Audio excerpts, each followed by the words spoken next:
Here at 4-H, there's 97 fields from fashion to cooking to robotics, and you can even take a shot, pull,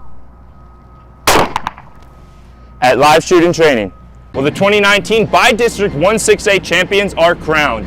And getting that crown are the Montwood Rams softball team. The Montwood Rams, down 7-3 in the third inning, slowly started chipping away at that lead. 1 run in the fourth, 2 runs in the fifth. Got out of a jam in the top of the inning of the sixth. Saturday morning, the day before Easter Sunday, some unfortunate news coming from Fabens High School.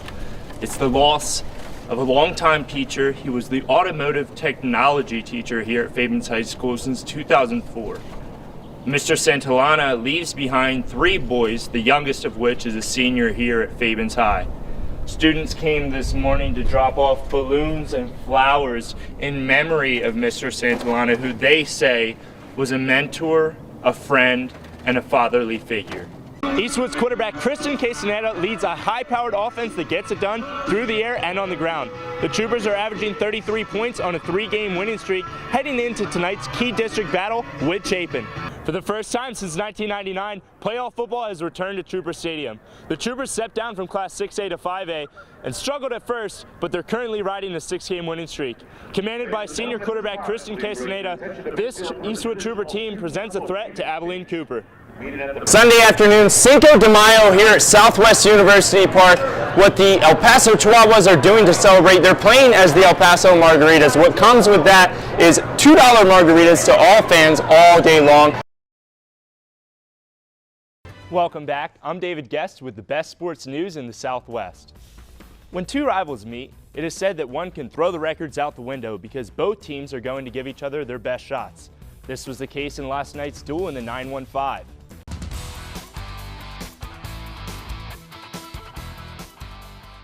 El Paso's Aaron Jones is the hottest running back in the league right now.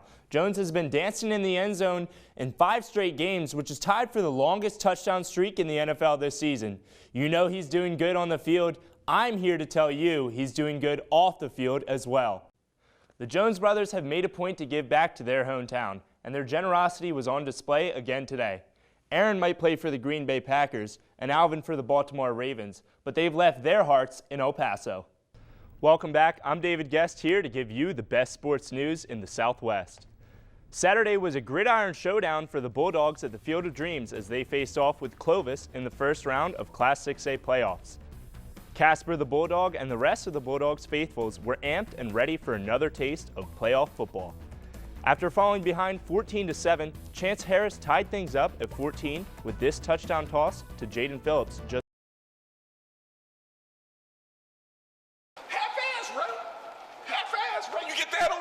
William Benjamin.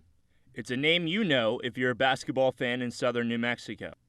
Some know him from his days as a scrappy defender for the Aggies of the early 1990s, while others know him for coaching the #1 high school team in the state. And this season, southern New Mexico has been introduced to William Benjamin Jr. David Guest reports. Coach Benjamin is enjoying his most successful season in his 10th year as the head coach of Las Cruces High School basketball. This year, Benjamin is joined by his son, Deuce, who's averaging double-digit points per game as a freshman. The Bulldogs are undefeated through their first 24 games, making this father-son combo a topic for discussion. It's very difficult for a kid to be a coach's son playing, and I would imagine it's even more difficult when you're on a team that's having the success that we're having, and with the success that he's having as well. Deuce is no stranger to the red and blue, having studied games from the sideline since he was a 4th grader. He's developed great chemistry with his new teammates. I've had a relationship with everybody for a long time, ever since I was in middle school, Ray Shaw Brown, Sal Navarez, Shea Hernandez, Marcus Scott. Everybody on this team I've had a long relationship with, so it's been very good. It's been very fun. In the Benjamin household, basketball never takes a day off. Deuce and his father are constantly studying the game. William Sr. is pleased with his son's contributions. It's nice that he's contributing in a positive way to the varsity. So it's been a special year. He's having a special year. It means a lot. Benjamin is a class act for both his students and his players. Winning has become contagious for Las Cruces with 2 consecutive seasons of 26 or more wins.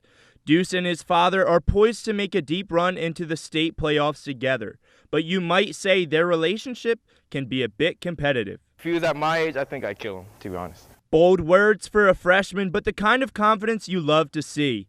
A long-awaited collaboration is paying dividends. This is not only my first time coaching him, but it's his first time being coached by me. So some of the things that I stress, he's probably looking at me like I'm crazy, and then some of the things that he does, I'm looking at him like, what the hell's wrong with you? So it's been an interesting dynamics this first year. For KRWG Public Media, I'm David Guest. Drop, dribble over. Jarrell Satterfield has a dream, something he set his sights on almost his entire life. I only see one way. It's like one path I have, and that's to just get to the NBA.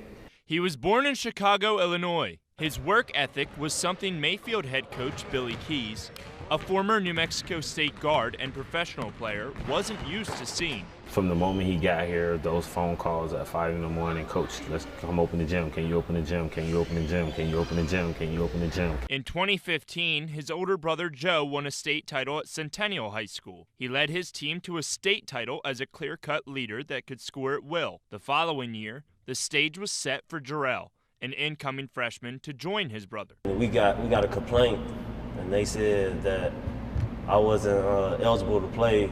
So we couldn't play. I couldn't play that year, and then they said Jarrell couldn't play even though he was a freshman. The Satterfields had their world turned upside down. That's when the traveling began. The family packed their bags and moved to Pulaski County, Kentucky. The brothers played 2 games before they were forced to quit the team after complaints from parents. Back on the road. We moved to Seattle, and we started playing. We played for a school out there called Rainier Beach High School. They gave us a chance. Joe and Jarrell enrolled in 2017. Finally, together, the two shined in the spotlight and drew attention from colleges around the nation. In high demand, former NBA All-Star and 2017 Naismith High School Basketball Coach of the Year, Brandon Roy, returned to his alma mater, Garfield High School, also in Seattle, and acquired the brothers. I learned a lot from Brandon Roy. He taught me a lot. Then playing on that team, man, we was playing with the best players in the country. We were ranked top 5 in the nation. Like, me and my brother, we dreamed about winning the state championship together, and it finally came true. Joe graduated in 2018, and the Satterfields returned to Las Cruces for Jarrell's senior season. He scored 50 points in his first game. More than basketball, Jarrell wanted to make a difference. I teach special education in a low incident setting, and Jarrell was my teacher's aide, and he would come in there and, you know, he come high-fiving everyone, and my students love him. And he every day, you know, he comes and speaks, he stops by the classroom, says hi to everyone. And that little stuff like that he probably doesn't know goes a long way. His play and his character kept gaining attention. Southern Mississippi head coach Doc Sadler flew out for a home visit with Jarrell. So he flew all the way out here just to give me a scholarship and talk to me like how he saw me, what he liked about my game and stuff. So ever since then, I was like, dang, not everyone get a lot of opportunity like I got. In November, Jarrell reached a decision to verbally commit to Southern Miss over New Mexico State and Chicago State. He's not wasting any time to prepare. At least 5-6 hours a day. Mm-hmm. That's the time you need to be. That's the time That's the time I'll be in the gym to better myself, to become a better player. His drive to be better, his commitment to the game of basketball, his work ethic, 4 in the morning every day, those things, you know, I kind of call him a throwback. You know, that's how I kind of was. Jarrell will be graduating in May. He's set to leave for Hattiesburg, Mississippi in the summer. Joe is headed to Ranger College in Fort Worth, Texas, where he will be coached by Billy Gillespie, who's coached at Texas Tech and Texas A&M. Reporting for KRWG Public Media, I'm David Guest. Go! Come on, Wyatt! Gia Pack is a junior guard from Phoenix, Arizona. She's been playing basketball since she was a 5-year-old, and since then, she's had something to fight for. Just seeing my mother work 3 jobs, being a single parent, having 5 kids, I wanted to do something that I can show her how I can work as well. So basketball was just a thing that let me prove that. Pack, a 4-star recruit, entered New Mexico State during the most successful period in program history. As a freshman, Gia and her team challenged a 2-seed Stanford program in the NCAA tournament, coming up just a few points shy. Last season, success was continued, but an early exit in the WAC tournament made for a year of vengeance. We were not going home losing. We didn't want to go home like we did last year. We needed a point guard, and she slid over unselfishly, and it's been a great move on her part.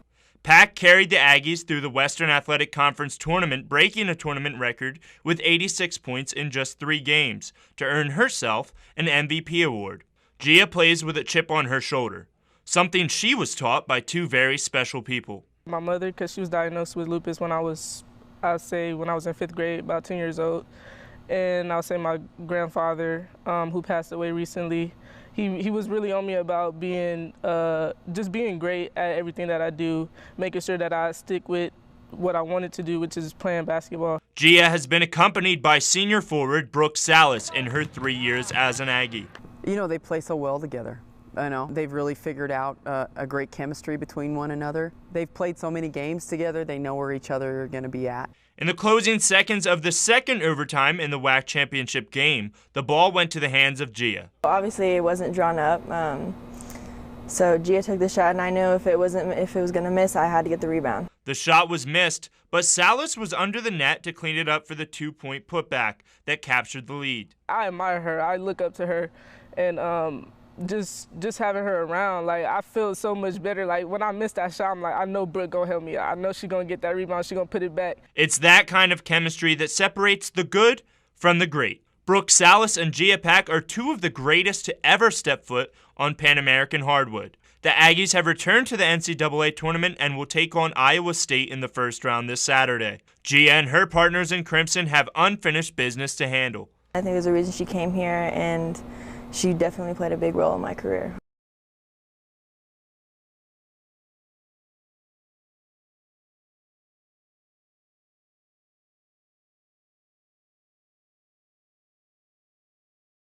Oh my God! No better ones to remember. Every fair has its rides. I'm scared! So when you take your girlfriend on and when you get going real fast, it slides her in close to you. And of course, you'll find your food and games. Whoa! But there's one thing like nothing I've ever seen before. That's got a lot of people wanting to come out. Angel's ready to see monkeys riding dogs! It's called Banana Derby. I saw the post that they were gonna have this, immediately tagged my wife here, and she said we had to go. She was funny and it was making funny faces. It's a family-oriented show. Monkeys riding on dogs. For some, it tickles their soul to the core. I love monkeys and dogs, so it was just great having them both together. Alyssa Salgado says it's unique. Everyone was super excited. Everyone wanted to get into it. No matter the entertainment you choose, the Chuco Fair awaits.